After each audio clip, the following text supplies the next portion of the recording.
4వ episode upload చేయగానే చూడండి, చూడగానే లైక్ చేయండి. ఇంకా కథలోకి వెళ్దాం. మా స్వీపర్ వస్తుందన్నాను కదా, ఆవిడ అనుభవంతో మనకేం అవసరం లేదనుకో. ఏదో కాస్త మాట్లాడుతూ నీకు తోడుగా పడుకుంటుంది. ఆవిడ పేరు సీత. నీ ఫోన్ నంబర్ ఆవిడకి ఇచ్చాను. నా స్టాఫ్ ఒక అమ్మాయి ఆవిడని తీసుకొచ్చి ఇంట్లో దింపుతుంది. ప్రస్తుతానికి నువ్వేమీ ఇవ్వక్కర్లేదు. నేను వచ్చాక చూద్దాం. ఒకవేళ భోజనం చేయకుండా వస్తే సీతకి భోజనం కావాలంటే భోజనం, టిఫిన్ కావాలంటే టిఫిన్ చెయ్యి అన్నాడు. అవన్నీ నేను చూసుకుంటాను తరుణ్. అసలు నేను అవసరం లేదంటున్నా, నువ్వు పంపిస్తున్నావు అంది జలజ. ఒక మనిషి ఉంటే నష్టం లేదుగా, కాస్త నీకు తోడుగా ఉంటుంది. నిద్రొచ్చే వరకు ఏదో పిచ్చాపట్టి మాట్లాడుకుంటూ ఉండొచ్చు, లేదా టీవీ చూడొచ్చు. ఉదయాన్నే లేచి వెళ్ళిపోతుంది, ఎందుకంటే మళ్ళీ ఆఫీస్లో అంతా క్లీన్ చేయాలి కదా. ఆవిడ ఫోటో నీకు పెడుతున్నాను అని వాట్సాప్లో సీత ఫోటోని జల్జాకు పంపించాడు తరుణ్. అబ్బా, నాకన్నీ చిన్న పిల్లలకి చెప్పినట్టు చెప్తున్నావు.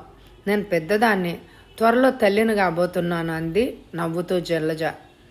అది నాకు తెలుసు జలజ, కానీ నువ్వు తల్లివి కావడానికి ఎవరు కారణమో అన్నాడు తరుణ్ అర్థవంతంగా నవ్వుతూ. చాలే, పెద్ద బడాయి, గొప్పవాడివే అంది నవ్వుతూ జల్జ. ఆఫీస్లో నాకు ఎవరో ప్రమోషన్ ఇవ్వాలి. ఇది ఇచ్చేవాళ్ళ దయా ధర్మాల మీద ఆధారపడి ఉంటుంది. కానీ నీకు నేను రాయల్గా ప్రమోషన్ ఇచ్చేశాను, అర్థం చేసుకో అన్నాడు అతను. నేను నీకు కూడా తండ్రిగా ప్రమోషన్ ఇస్తున్నానుగా, చెల్లుకి చెల్లు అంటూ కిలకిలా నవ్వింది జలజ. నువ్వు దూరంగా ఉండిపోయావే కానీ లేకపోతేనా అన్నాడు తరుణ్. ప్రస్తుతానికి sweet dreams, no hard things అంది జలజ తరుణ్ని ఏడిపిస్తూ. అంతేలే, వచ్చాక వడ్డీతో సహా తీసుకుంటాను అన్నాడు. నీ వడ్డీ అసలు సంగతి చూద్దాం కానీ ఎవరో కాలింగ్ బెల్ కొడుతున్నారు. బహుశా సీత వచ్చి ఉంటుంది, వెళ్ళి చూడు అంటూ ఫోన్ పెట్టేశాడు తరుణ్. జలజ మెయిన్ డోర్ వైపు నడిచింది. డోర్ తెరిచింది. అక్కడ దాదాపు 50 ఏళ్ల 55కి మధ్య ఉన్న ఒక స్త్రీ నిలబడి ఉంది. జలజ ఆవిడని సీతగా గుర్తించింది, ఎందుకంటే జలజకి ముందే ఆవిడ ఫోటో పంపించాడు తరుణ్. నమస్కారం మేడం, నా పేరు సీత. సార్ మీకు తోడుగా ఉండాలని 4 రోజుల పాటు మీ ఇంటికి వెళ్ళమన్నారు అంది అక్కడ నిలబడి ఆవిడ. అదే తరుణ్ చెప్పాళ్ళండి, లోపలికి రండి అంటూ సీతను లోపలికి పిలిచింది జలజ. అవును, మిమ్మల్ని ఎవరో వచ్చి మా ఇంటి దగ్గర దింపుతారని చెప్పాడు తరుణ్ అంది జలజ మళ్ళీ. అయ్యో, నేను విజయవాడలో పుట్టి పెరిగిన దాన్ని. నాకు ఇక్కడ వాడ వీధి వీధి తెలుసు. నేనే ఒకరికి తోడుగా వెళ్ళగలను, ఇంకా నాకు తోడెందుకు మేడం అని నవ్వుతూ అడిగింది సీత. ఓహో అలాగా, నాకు ఆ విషయం తెలియదు. బహుశా తరుణ్ కూడా తెలిసి ఉండదు. అవును సీత గారు, భోంచేస్తారా అని అడిగింది జలజ. భోజనం చేసే బయలుదేరాను మేడం. మీరు నన్ను అండి గారు అనకండి మేడం, నువ్వు అనొచ్చు. ఎందుకంటే నేను సార్ ఆఫీస్లో సార్ దగ్గర స్పీపర్గా పనిచేస్తున్నాను అంది సీత వినయంగా చేతులు కట్టుకొని. నిజమేననుకోండి, కానీ నాకు మాత్రం సహాయం చేయడానికి వచ్చిన ఒక స్త్రీమూర్తి. నేను మిమ్మల్ని అండి అని అంటాను అంది జలజ నవ్వుతూ. మేడం, మీరు నువ్వు అనొచ్చు. మా సారు మాకు ఆఫీస్లో బాస్ అంది సీత వినయంగా. ఆయన మీకు బాసే, నేను కాదు కదా. ఇంతకీ భోంచేసి చాలాసేపు అయి ఉంటుంది. కాఫీ కానీ టీ కానీ తాగుతారా అంది జలజ. ఇప్పుడే భోంచేసి వచ్చాను మేడం, నాకేం వద్దు. మీరు భోంచేశారా? లేకపోతే వెంటనే చేసేయండి మేడం, అసలే నెలలు నిండుతున్నాయి. పెందరాళ్ళ తినేసి తొందరగా పడుకోవడం మీకు కడుపులో ఉన్న బిడ్డకు కూడా మంచిదే అంది సీత. జలజ సీత వంటిట్లోకి నడిచారు. మీరు టేబుల్ దగ్గర కూర్చోండి మేడం, అన్నీ ఇక్కడ టేబుల్ మీదే ఉన్నాయి కదా, మీకు నేను వడ్డం చేస్తాను, మీరు హాయిగా ప్రశాంతంగా తినొచ్చు అంది సీత. పర్వాలేదులేండి, నేను కూర్చుని తినేస్తాను, నాకు రోజు అలవాటే కదా అంటూ టేబుల్ దగ్గర ఉన్న ఒక కుర్చీ లాక్కుని కూర్చుంది జలజ. మీరు టీవీ దగ్గర కూర్చోండి, నేను 10 నిమిషాల్లో భోజనం ముగించుకొని వచ్చేస్తాను అంది జలజ. పర్వాలేదు మేడం, నేను ఇక్కడే నుంచుంటాను అంది సీత. మీరు అలా నా దగ్గర నుంచోక్కర్లేదు. అయితే మీరు కూడా ఈ పక్కనే కుర్చీలో కూర్చోండి. మీరు అలా నుంచుంటే నాకు ఇబ్బంది అంది జలజ. సీత అలాగే అంటూ అందిగానే కూర్చోలేదు. జలజ సీతను చేయబట్టుకొని కూర్చోబెట్టింది. ఎంత మొహమాట పడుతూ ఇబ్బందిగానే కూర్చుంది సీత. 10 నిమిషాల్లో తన భోజనం ముగించింది జలజ. ఇద్దరు డైనింగ్ హాల్లోంచి బయటపడి డ్రాయింగ్ రూమ్లో కూర్చున్నారు. జలజ టీవీ ఆన్ చేసింది. ఏదో బ్లాక్ అండ్ వైట్ పాత సినిమా వస్తోంది. సీతకి వయసురీత్యా పాత సినిమాలు ఇష్టం. అయితే జలజకి కూడా ఆ తరం నటీనటులు అందం చేత, నటన రీత్యా, హావభావాల వల్ల ఇష్టమే. ఇద్దరు హాయిగా ఒక పాత సినిమా చూశారు. ఆ తర్వాత నేను డ్రాయింగ్ రూమ్లో చాపేసుకొని పడుకుంటాను మేడం, ఏదైనా అవసరమైతే పిలవండే, నేను లేవలేకపోతే దగ్గరకు వచ్చి లేపండే అంది సీత. జలజ, అదేంటండి మీరు డ్రాయింగ్ రూమ్లో చాప మీద పడుకోవడం ఏంటి? దోమలు పీకేస్తాయి. అది కాకుండా మీ వయసు కూడా తక్కువేం కాదు కదా, గెస్ట్ రూమ్లో మంచం మీద పడుకోండి, అక్కడే అటాచ్డ్ బాత్రూమ్ కూడా ఉంది అంది. వద్దు మేడం అంది సీత మొహమాట పడుతూ. మీరు నాకు సహాయం చేయడానికి వచ్చి మీరు ఇబ్బంది పడడం ఏమిటి? గెస్ట్ రూమ్లో పడుకోండి అంది జలజ. వద్దంటే వినండి మేడం. ఇంకా ఏదో అనబోయింది సీత. ఇందాక మీరే అన్నారుగా, మీ సార్ భార్య మేడంగా ఆర్డర్ వేస్తున్నాను, మీరు రెండో మాట మాట్లాడకుండా చెప్పిన చోట పడుకోండి అంది జలజ నవ్వుతూ. సరే మేడం, మీకు ఎప్పుడు అవసరం వచ్చినా నన్ను పిలవండే అంది సీత. నాకేం అవసరం రాదు, మీ సార్ భయం చాదస్తాం, మిమ్మల్ని అనవసరంగా ఇబ్బంది పెట్టానే కానీ అంది జలజ. నాకేం ఇబ్బంది లేదు, నాకు అసలు మీ ఇంటికి వచ్చే అర్హత లేదు. అలాంటిది మీ ఇంట్లో, అది ఒక రూమ్లో మంచం మీద పడుకోమంటుంటే ఇబ్బందిగా ఉంది మేడం. భోంచేసి చాలాసేపు అయింది, టైం 10 దాటిపోయింది, పడుకోండి అంది జలజ. తనకు కేటాయించిన గెస్ట్ రూమ్ వైపు నడిచింది సీత. జలజ తన బెడ్రూమ్లో లైట్ ఆర్పేసి బెడ్ లైట్ వేసుకొని పడుకుంది. నిద్ర పట్టేసింది. సీతకి కొత్త ప్రదేశం అవడం వల్ల ఓ పట్టాన్ని నిద్ర పట్టలేదు. అటు ఇటు దొరలసాగింది. సీత మెల్లిగా నిద్రాదేవి ఒళ్ళోకి వెళ్తోందనగా సీతగారు అని పెద్దగా పిలిచింది జలజ. సీతకి కంగారు వచ్చేసి లేచింది. బెడ్రూమ్ వైపు పరిగెత్తింది. వెళ్తూ గోడకున్న గడియారం వైపు చూసింది. సరిగ్గా టైం 12 అయింది. ఏమైంది మేడం, పిలిచారు అని అడిగింది సీత. మీరు నిద్రపోయారేమో, వినిపిస్తోందో లేదో అని గట్టిగా పిలిచాను. మీరు వస్తే సరి, లేకపోతే నేనే వచ్చి మిమ్మల్ని లేపేదాన్ని. మీ నిద్ర పాడు చేశానేమో అంది జలజ. ఏం లేదు, ఒక పక్క కడుపు పట్టుకొని బాధపడుతోంది. ఏంటి మేడం, కడుపేమన్నా నొప్పిగా ఉందా ఆదుర్దాగా అడిగింది జలజని. అవునండి, బాగా నొప్పిగా ఉంది అంది జలజ బాధపడుతూనే. ఎప్పటి నుంచి మేడం అంది సీత. ఒక పావు గంట నుంచి. నిద్రలో కడుపు నొప్పితోనే మెలకు వచ్చింది. సరే ఏదో వచ్చింది, ఆ సర్దుకుంటుందిలే అనుకున్నాను. రాను రాను ఎక్కువైపోతోంది, అందుకే మిమ్మల్ని పిలిచాను అంది జలజ మాట్లాడడానికి కూడా ఇబ్బంది పడుతూ. మేడం, మీకేమన్నా బ్లీడింగ్ అవుతుందా? లేదండి, మిమ్మల్ని పిలిచే ముందే వాష్రూమ్కి వెళ్ళొచ్చాను, అలాంటివేమీ ప్రస్తుతానికి లేవు అంది జలజ. సీత మనసు పరిపరి విధాలా పోయింది. కొంప ముంచి నొప్పులు ప్రారంభం కావడం లేదు కదా. మేడంకి ఇంకా 7వ నెలే అయినా 7వ నెలలో పుట్టిన పిల్లలు బ్రతికే అవకాశాలు ఎక్కువే అంటారు పెద్దలు. ఆ విధంగా కొంతవరకు నయం. 8వ నెలలో పుట్టిన పిల్లలు బ్రతకడం కష్టమంటారు. ఆయుర్వేద శాస్త్ర ప్రకారం 8వ నెలలో శిశువు ప్రాణం తల్లి శిశువుల మధ్య తిరుగుతూ ఉంటుందట. ఆ సమయంలో ప్రసవం అయితే బిడ్డకి తల్లికి కొన్ని సందర్భాల్లో ప్రమాదం జరిగే అవకాశం ఉంటుంది అంటారు ఆయుర్వేదం డాక్టర్లు. ఇప్పుడు మేడం కడుపు నొప్పి అంటోంది. ఇది ఏ రకం నొప్పో, ఇప్పుడు ఏం చేయాలి అని ఆలోచించని సీత. సీతగారు, నొప్పి ఎక్కువ అవుతోంది అంది జలజ బాధగా కడుపు పట్టుకుంటూ. ఆ క్షణంలోనే తరుణ్ ఉంటే ఎంత బాగుండును అని అనిపించింది జలజకు. అలాగే తరుణ్ ఎవరికైనా సహాయం పంపిస్తాను అంటే తను ఎంత మూర్ఖంగా వద్దంది. నిజంగా ఈ సమయంలో తను ఒక్కతే ఉంటే ఎంత భయం వేసేది, ఏమై ఉండేది అనుకుంది జలజ. ఆలోచన రాగానే ఒళ్ళు జలజరించింది. మేడం, ఒక పని చేస్తాను, డ్రైవర్ గారికి ఫోన్ చేసి ఆయనకి పరిస్థితి వివరించి కారు తీసుకొని రమ్మంటాను, డాక్టర్ గారి దగ్గరికి వెళ్ళొచ్చు అంది సీత. ఇప్పుడు డాక్టర్ హాస్పిటల్లో ఉండరు. పోనీ ఫోన్ చేసి పరిస్థితి ఇలా ఉందని చెప్తే, ఏదైనా మందులు చెప్తే నేను మెడికల్ షాప్కి వెళ్ళి తెస్తాను మేడం అంది. కానీ జలజ మాట్లాడుతుంటే జలజకి నిమిషానికి కడుపు నొప్పి ఎక్కువ అవుతోంది అనే విషయం సీతకు అర్థమైంది. అలా ఫోన్ వద్దు మేడం, నేను చెప్పినట్టుగా డ్రైవర్ గారిని రమ్మని కారులో తిన్నగా హాస్పిటల్కి వెళ్ళిపోదాం. డాక్టర్ గారు ఉండకపోయినా అక్కడ నర్సులు ఉంటారుగా. అయినా రాత్రిళ్ళు కూడా ఎవరో ఒక చిన్న డాక్టర్ని ఉంచుతారు. డాక్టర్ మిమ్మల్ని పరీక్షించి మందులు రాస్తాడు. మనం మందులు అక్కడే కొనుక్కోవచ్చు. మీ లక్షణాలను బట్టి అవసరం అనిపిస్తే ఆ చిన్న డాక్టర్ మీ పెద్ద డాక్టర్ గారికి మీ లక్షణాలు, సమస్య ఏమిటో వివరంగా చెప్తారు. ఆవిడ మందులో ఇంజక్షనో చెప్తారు లేదా చేస్తారు. ముందు బయలుదేరదామని సీత డ్రైవర్కి వెంటనే ఫోన్ చేసింది. నలిగిపోయిన డ్రెస్సు, కదిలిపోయిన జుట్టు పర్వాలేదంటారా, లేకపోతే డ్రెస్ మార్చుకోనా అని అడిగింది సీతని జలజ. ఏం పర్లేదు మేడం, ఇలాగే వెళ్ళిపోదాం. అయినా మనం వెళ్ళేది హాస్పిటల్కి, అది అర్ధరాత్రి.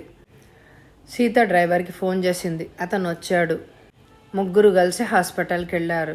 జలజకు కూడా చాలా సంతోషంగా ఉంది. ఒక తల్లిలాగా పెద్ద ఆవిడ పక్కనుంటే. జలజ కళ్ళు కృతజ్ఞతతో నిండిపోయాయి. తరుణ్కి విషయం ఫోన్ చేసి చెప్తే పాపం కంగారు పడిపోతాడు. రాత్రి దూరం రాలేడు, హైరాణ పడిపోతాడు అని చెప్పలేదు. జలజ మళ్ళీ అమ్మో నొప్పి అంది. జలజను చూస్తున్న సీతలో మొదటిసారిగా ఎందుకో కంగారు మొదలైంది. కానీ తన భావాలు బయటపడకుండా జాగ్రత్త పడింది. డ్రైవర్ వచ్చాడు. ముగ్గురు కలిసి హాస్పిటల్కి చేరుకున్నారు. డ్రైవర్ వీల్ చైర్ని, ఒక సిస్టర్ని తీసుకొచ్చాడు. ఆ వీల్ చైర్ మీద కూర్చోబెట్టారు జలజని. ఒక రూమ్లోకి తీసుకెళ్ళింది సిస్టరు. జలజని బెడ్ మీద పడుకోబెట్టి బీపీ చెక్ చేసింది. ఈసీజీ తీసింది. అంతా బాగానే ఉంది, ఏం ఇబ్బంది లేదు. తర్వాత ఒక గైనకాలజిస్టుగా జలజ కడుపు భాగం మెల్లిగా తడుముతూ పరీక్షించింది. తర్వాత డోప్లర్తో శిశువు గుండె పరిస్థితి పరీక్షించి తృప్తిగా తలాడించింది. తర్వాత కొన్ని బ్లడ్ టెస్టులు రాసింది. ఏమీ కంగారు పడవలసింది లేదు మేడం, ఎవ్రీథింగ్ ఈజ్ ఫైన్. కాకపోతే మీకు రొటీన్గా చేయించే బ్లడ్ టెస్టులు చేస్తున్నాను. మా మేడంకి అన్నీ వివరంగా చెప్తాను, మేడం ఏమంటారో చూద్దామంటూ దూరంగా వెళ్ళి చీఫ్ గైనకాలజిస్ట్కి ఫోన్ చేసింది. ఆవిడ 10 నిమిషాల్లో సీరియస్గా డిస్కస్ చేసింది. ఆఖరణ ఓకే మేడం, అలాగే చేస్తాను. డ్రిప్ పెట్టమంటారా? అలాగే మేడం. బ్లడ్ టెస్టులు వచ్చాక మీకు మళ్ళీ అప్డేట్ చేస్తాను. అలాగే మేడం, అలాగే చెప్తాను. సరే మేడం, అవసరం ఏమీ రాదు, అవసరమైతే తప్పకుండా మీకు ఫోన్ చేస్తాను. ఓకే మేడం అనేసి ఫోన్ పెట్టేసింది.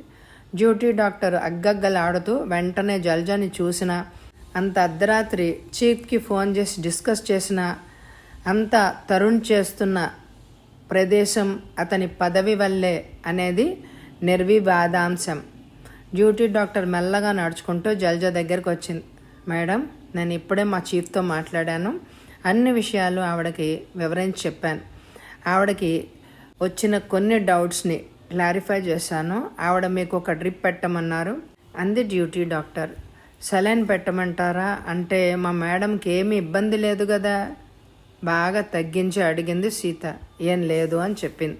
మీ మేడంకి వచ్చింది ఎస్టిడిటీ వల్ల కడుపు నొప్పి, ఎందుకైనా మంచిది అని ఈసీజీ కూడా తీశాను. అంతా నార్మల్. లోపల శిశువు నార్మల్గానే ఉంది. బ్లీడింగు, వైట్ డిశ్చార్జు లేవు. అయితే ఈ రాత్రి అబ్జర్వేషన్ కోసమే ఇక్కడ ఉంచుతున్నాం. ఉదయం ఒకసారి అన్నీ చూసి ఇంటికి పంపించేస్తాం అంది డాక్టర్ సీత కంటే నెమ్మదిగా. బెడ్ మీద పడుకొని ఇదంతా చూస్తున్న జలజ, ఏంటి అంత రహస్యంగా మాట్లాడుకుంటున్నారు? నాకు, నా బేబీకి ఏదైనా ప్రాబ్లమా అని అడిగింది డాక్టర్ని. ఏం లేదు మేడం, అలాంటిది ఏదైనా ఉంటే ముందు మీకే చెప్తాం. జస్ట్ అబ్జర్వేషన్ కోసం ఉదయం వరకు ఇక్కడ ఉంచమన్నారు మా మేడం. అదే చెప్తున్నాను ఆవిడకి. ఒకవేళ ఆవిడ పడుకోవాలి అంటే పడుకోవచ్చు. రాత్రంతా ఒక సిస్టర్ని మీ దగ్గరే ఉంచుతాను. అక్కడ రూమ్లో 2 సిస్టర్స్ డ్యూటీలో ఉన్నారు. నేను హాస్పిటల్లోనే ఉంటాను. ఉదయం మిమ్మల్ని ఒకసారి చూసి అప్పుడు ఇంటికి వెళ్దాం. తరుణ్కి ఫోన్ చేసి చెప్పాలా అడిగింది జలజ. అవసరం లేదు మేడం, ఆయన ఊర్లో లేరు అని ఇందాక సీతగారు చెప్పారు. అదీగాక పడుకుని ఉంటారు. వద్దు మేడం, అంతగా కావాలంటే రేపు ఉదయమే చెప్పండి అంది డ్యూటీ డాక్టర్. అవును మేడం, ఏమీ లేని దానికి సార్ని ఎందుకు కంగారు పెట్టడం? డాక్టర్ గారు చెప్పినట్టు ఉదయమే చెప్దాం. సరే అంది. డ్యూటీ డాక్టర్ రూమ్లోంచి బయటకు వెళ్ళిపోయింది. ఒక సిస్టర్ వచ్చి జలజకి ఎడం చేతికి డ్రిప్ పెట్టి అక్కడే కూర్చుంది. అప్పటికి సమయం రాత్రి 2 అయింది.